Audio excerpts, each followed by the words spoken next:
Adventures in Consciousness by Jane Roberts. Chapter 6. Another universe, a flower from nowhere, and a writing class goes psychic.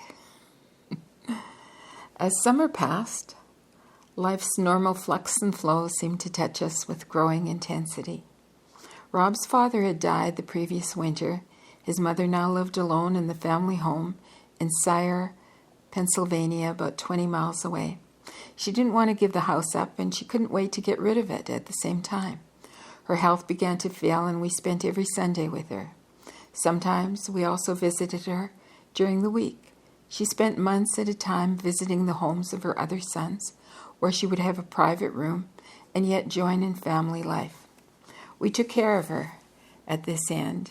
Numerous small crises came and vanished, yet Mother Butts was amazingly resilient.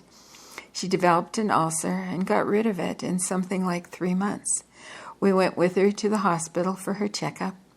There was a wait of nearly 2 hours in the waiting room, since Mother was to see a new doctor. When her name was called, Rob went into the office with her, and I decided to wait where I was.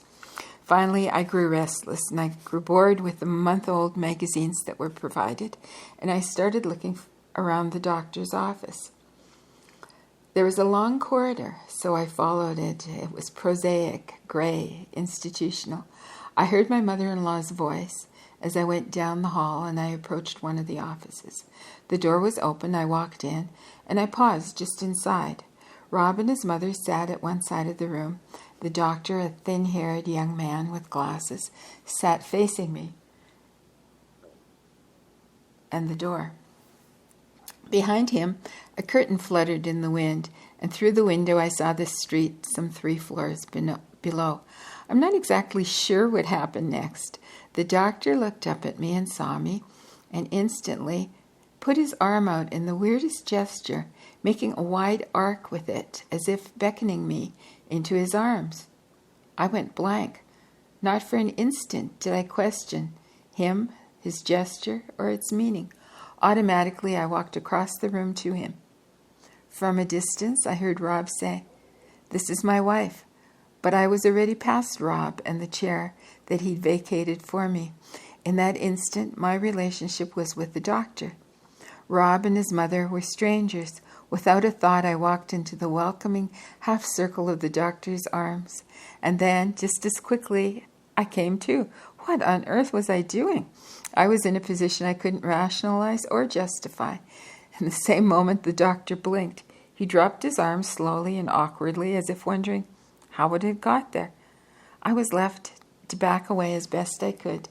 There was no way to cover my retreat. Rob looked up in the last moment, and he said he'd never seen the doctor.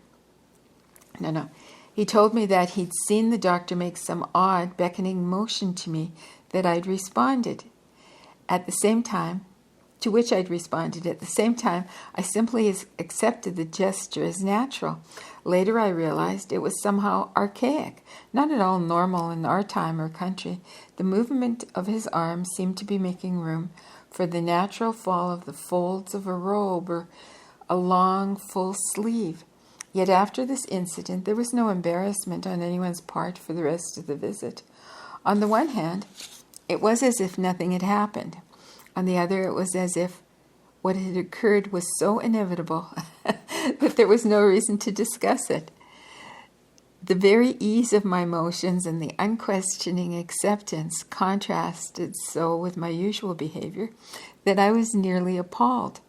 Dr. W. and I both had the same body build, thin and small-boned, and we both had dark hair and glasses, and these similarities simply brought about a kind of instant sympathy and understanding.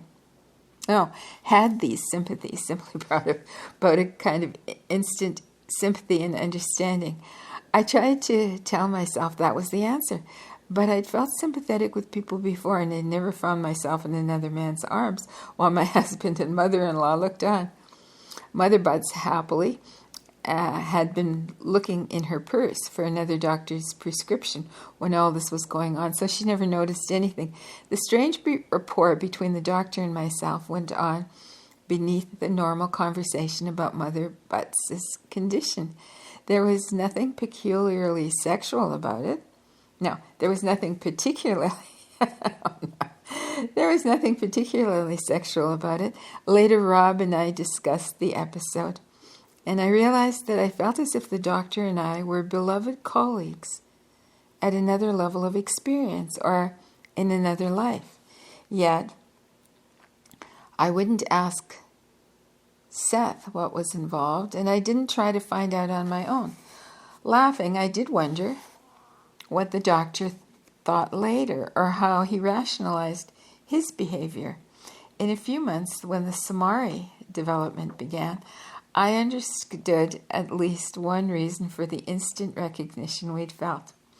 And now I wonder if that meeting was a trigger, one among others that would initiate further events. Mother Butts had another appointment with Dr. W., but I purposely stayed home. I had plenty to do there. We'd lived in the same spacious 4-room apartment for years.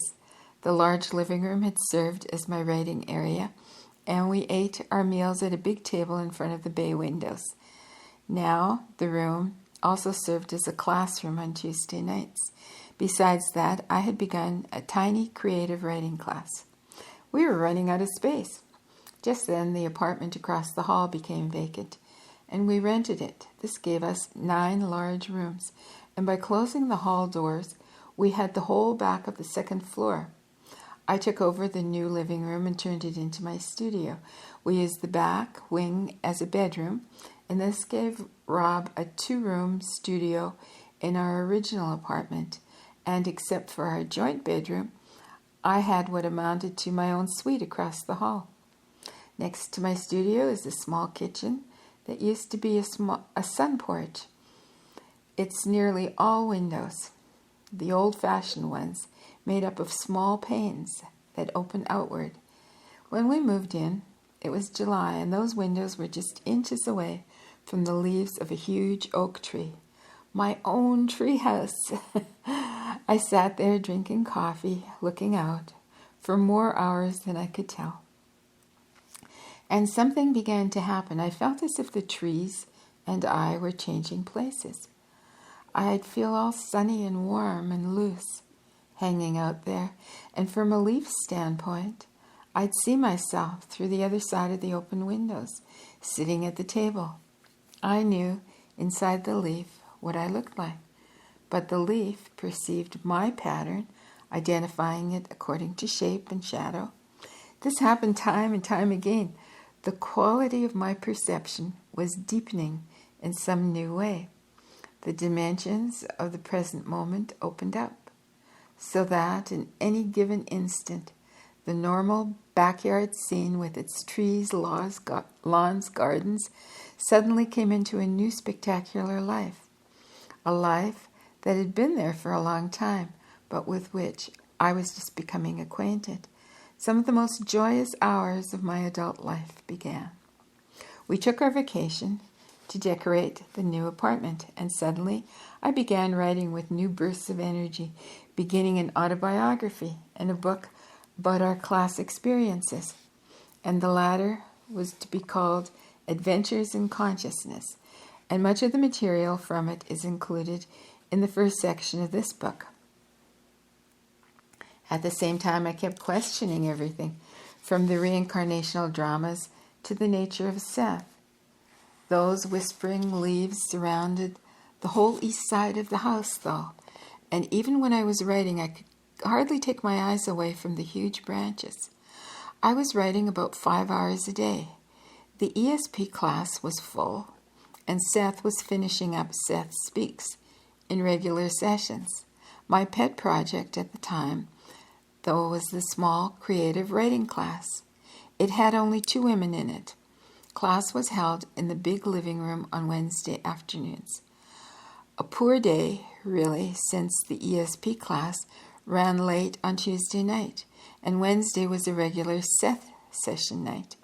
It seemed as if I was often rushing. Sometimes on Wednesdays, my own writing didn't get done. Just the same, the class was kind of magic. I'd begun it purposefully as a diversion. It emphasized writing and the arts, and the goal was to utilize flexibility of consciousness as a writing method. Yet to my surprise, I found myself shifting the emphasis more and more to psychic experimentation, and we tried several exercises that were difficult to do with a larger group. The younger woman, Maddie, began to produce some excellent writing. It developed into a short novel called Bernard, about a writer in the 17th century of England. Maddie had done some writing as a college girl back in the 50s, and now with her children in school, she wanted to develop her abilities. Bernard was what many people would call an automatic script, but we put no labels on it. When Maddie's daily chores were done, she just sat down at her typewriter, and the character of Bernard came through so quickly that she could hardly get all the words down. The writing was far superior to Maddie's work at a normally conscious level. Bernard told his story in the first person, and Maddie saw all the scenes he described. Louise, the other student, and I always looked forward to hearing Bernard's latest exploits. Yet something happened in one class that made us even more aware of Bernard and presented me with still another episode too bizarre to fit into the usual framework of concepts and reference. The setting was prosaic enough. The three of us in the 2:00 sunshine with coffee and crackers on the table, papers and manuscripts all over the place, and the traffic noises rushing up loudly through the open windows from the intersection below. In fact, class began on a humorous note, at least to me. Maddie and Louise came bustling in, sounded excited and pleased with themselves. Maddie was in her early 30s, Louise in her late 50s, yet they'd become good friends. I looked up in mild surprise because they were more dressed up than usual. It turned out that they'd spent the morning together at Louise's Wednesday morning club. Louise said that she rarely attended, but the meeting featured a speaker that she wanted to hear. They'd gone feeling somewhat out of place with the more conventional ladies. I think they felt like co-conspirators, but it was all great fun because they weren't that far out, of course. They just didn't wear hats or gloves, but they wore stockings and high heels and afternoon dresses, and not a hair was out of place on their coiffed heads. I found all this delightfully hilarious in the light of the rebel roles that they'd assigned themselves. If they'd gone to the meeting in dungarees, that would have been something else. But anyway, the meeting made their day, and they were like kids out of school, laughing that the other ladies might consider them daffy, but they didn't care. Then Maddie read the latest installment of Bernard. It dealt with an agonizing masturbation experience and was written with insight and authenticity and far greater understanding of basic issues than Maddie usually showed. This from a young woman whose idea of showing freedom was not wearing a hat to a Wednesday morning club. For the first time, I was struck by the significant differences between the usual Maddie and the author of Bernard. We began to discuss the whole affair. Had Maddie once lived a life as Bernard? Was an independent Bernard dictating the script to her? Or was her own creative, greater self simply seeing to it that she used her writing abilities, sweeping aside all cultural limitations and freeing herself from inhibition? So far, we'd been content to let the questions rest, but that afternoon they swirled around us. How real was Bernard? Were we meeting a personality in transit, a personality latent in our own? Or did Bernard fit into an entire picture that included Seth, Nabeen, Shireen, and the extraordinary selves that we know? Creative writing class began at 2 and ended at 4 o'clock because all of us had evening meals to prepare. By 3 that evening, Maddie had read her week's work on Bernard, and Louise had read portions of an autobiographical manuscript. And then I suggested that we go into the Alpha 2 stage of consciousness to see what creative material we could uncover. The instructions were simple. I just told them to imagine Alpha 1 as one step adjacent to normal consciousness. This time, I said, we want to go a step further. So imagine taking 2 steps to the right if you want, and step over from one to the other and just see what happens. Or go out the back of your head imaginatively. Just keep your purpose in mind to exercise your consciousness. Having given the instructions, I closed my eyes and followed them myself. I could participate in this class more fully than I could in the psychic ESP class, since I didn't go into a Seth trance and there were so few present. So I relaxed, imagined the 2 steps in my mind, mentally saw myself step to the second one. Immediately, I found myself outside the large bay windows. A tightrope stretched from our house to Dr. Sam's house next door. I was dressed like a clown, with big floppy pants, walking the rope high in the air. Then I let myself fall and go rolling gently down. This is an experiment in consciousness, I thought, so I can fall upward too. And the next instant I was rushing effortlessly up through the air like a wind in an updraft. Most of my consciousness was in the image of the clown, but part was in my physical body monitoring the performance. This part commented that the clown still wasn't floppy enough, so I had to let go still more. As the clown, I'd been carried high, and now I dropped down into Dr. Sam's pear tree and rested. The self in the chair knew quite well that the tree had been cut down the year earlier, while the clown relaxed completely in the treetops. Then, grinning and refreshed, I let the clown just disappear and brought all my consciousness back to my body and opened my eyes. Maddie and Louise still sat quietly with their eyes shut, so I decided to go back into Alpha again. While I was waiting, I looked at the clock, less than 5 minutes to go. Usually I allow 10 minutes at most for such exercises, so I still had 5 to go. I closed my eyes, and once more I felt drawn to an area just outside the bay windows. This time, though, I lost contact with my body at once, and I was in mid-air looking at Dr. Sam's house, 2 stories up from the parking lot below. At first, everything else looked normal.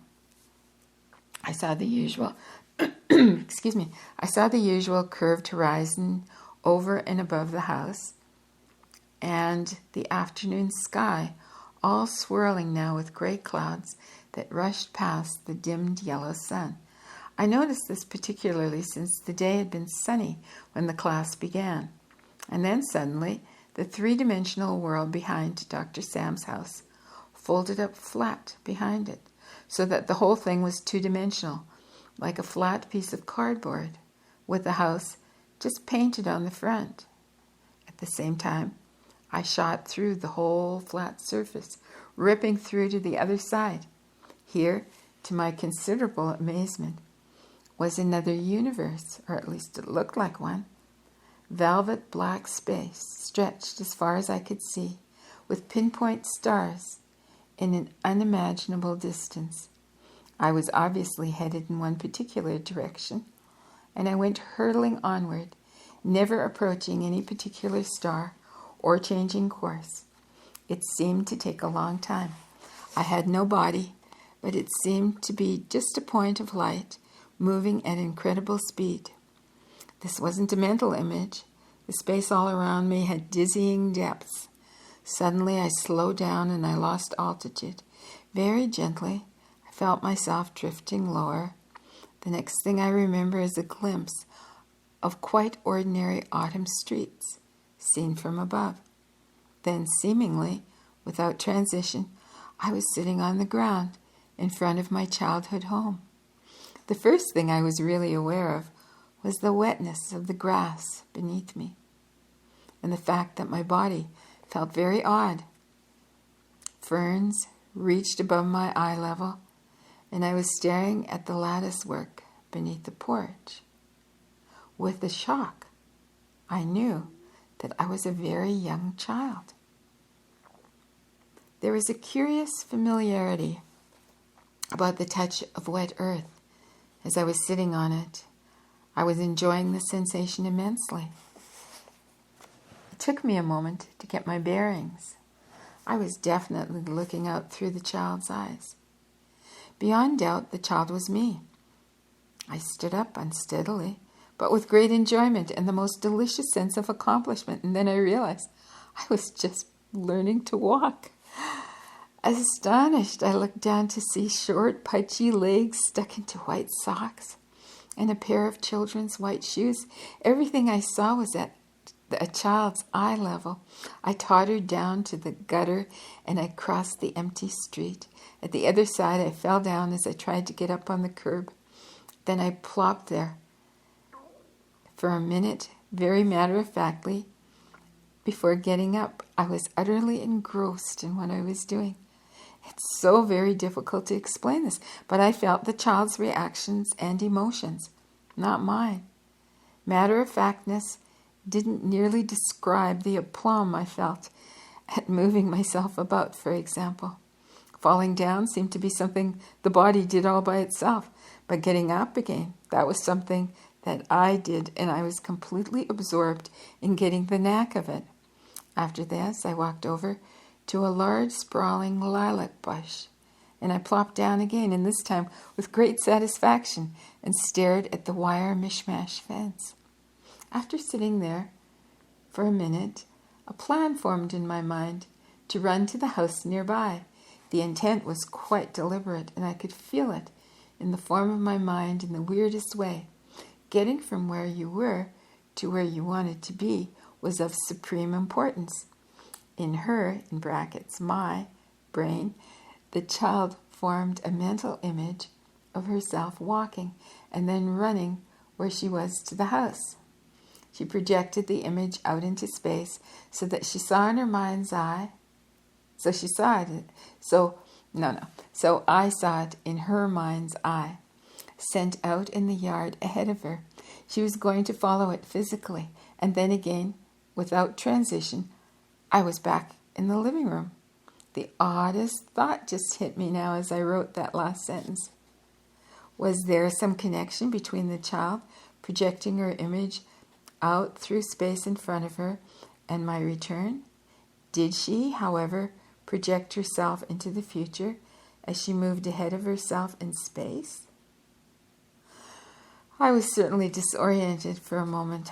The transition between child body and adult body was really startling.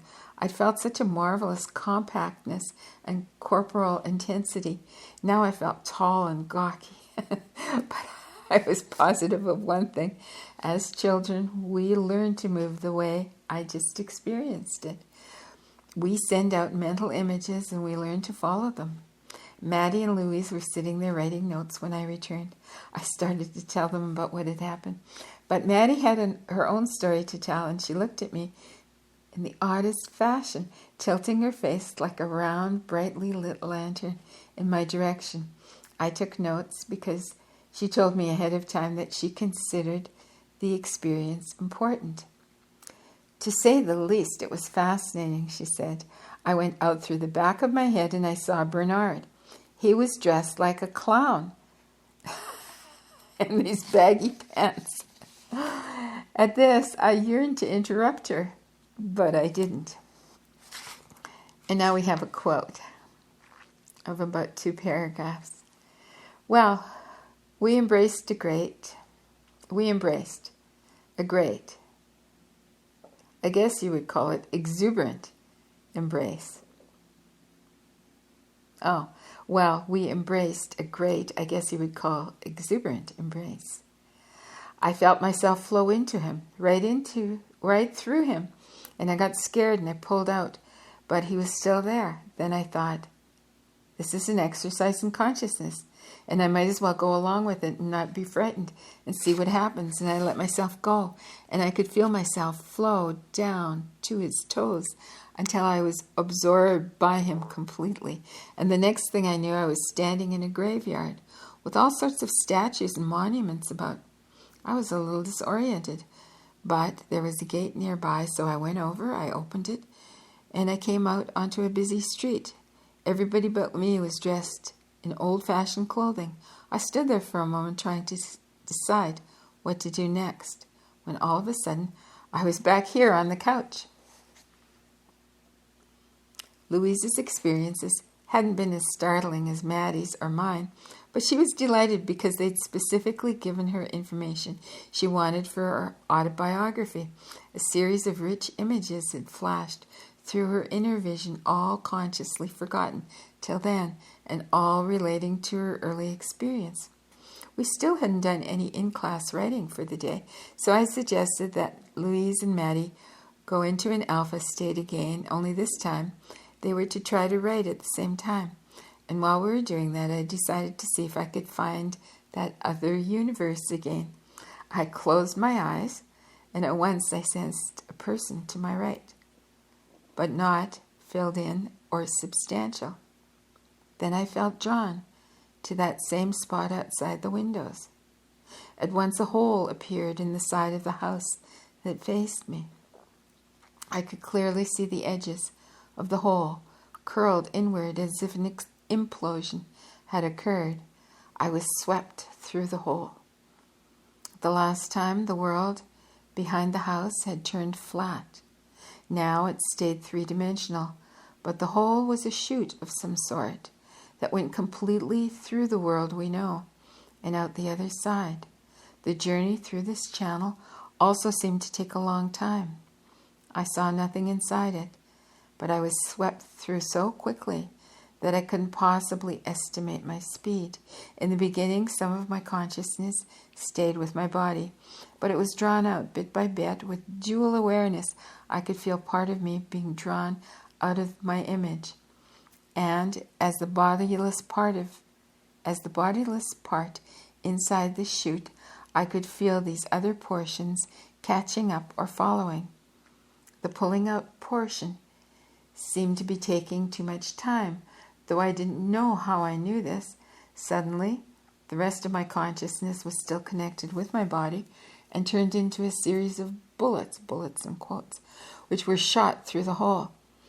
They were all rushing through, one after another.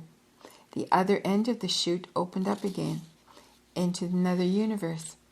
I didn't know if it was the same one I'd been in earlier or not. There was limitless black space and stars ahead of me. The bullets of energy containing my consciousness burst out, exploding like rockets, showering in all kinds of displays of color and design, like firecrackers, giant-sized. I saw this universe ahead of me, and I emerged from the hole. The last parts of me, seeing the parts that had gone first and were exploding ahead of me in the distance.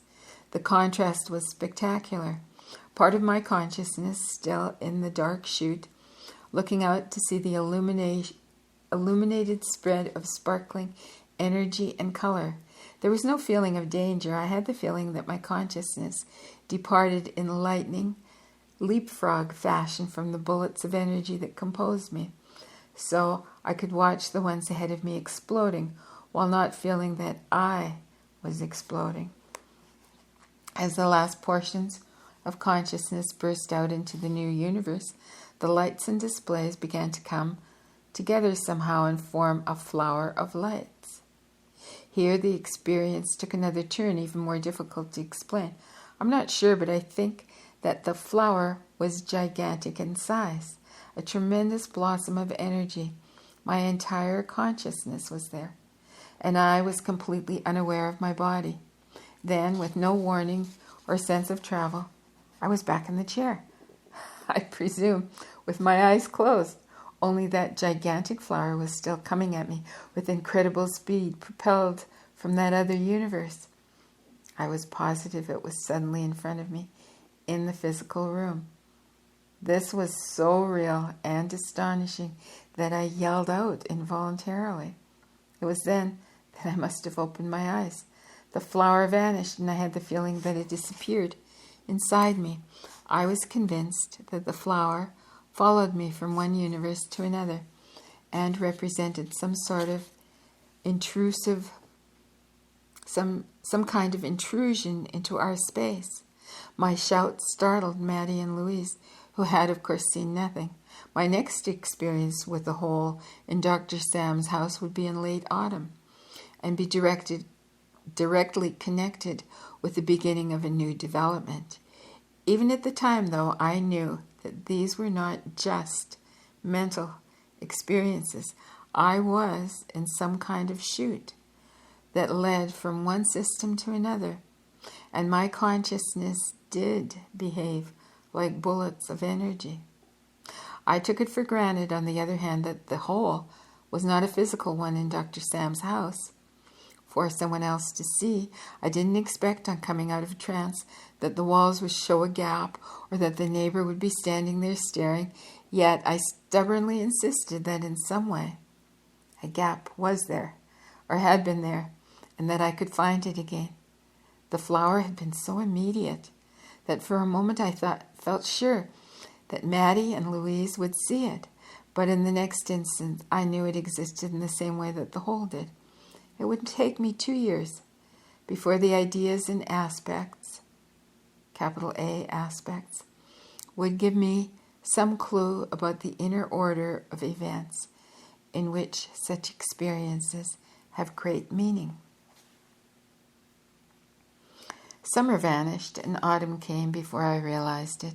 My correspondence list grew. There were more letters, more calls, and I was particularly concerned with all the people who wrote for personal help and health matters. One day, a man and a woman appeared at the door without calling, and they pleaded for an interview. They had a very sick child who was also retarded. I just washed my hair. It hung wet down my back. It was creative writing day, and I was in a rush, yet somehow I couldn't turn the couple down.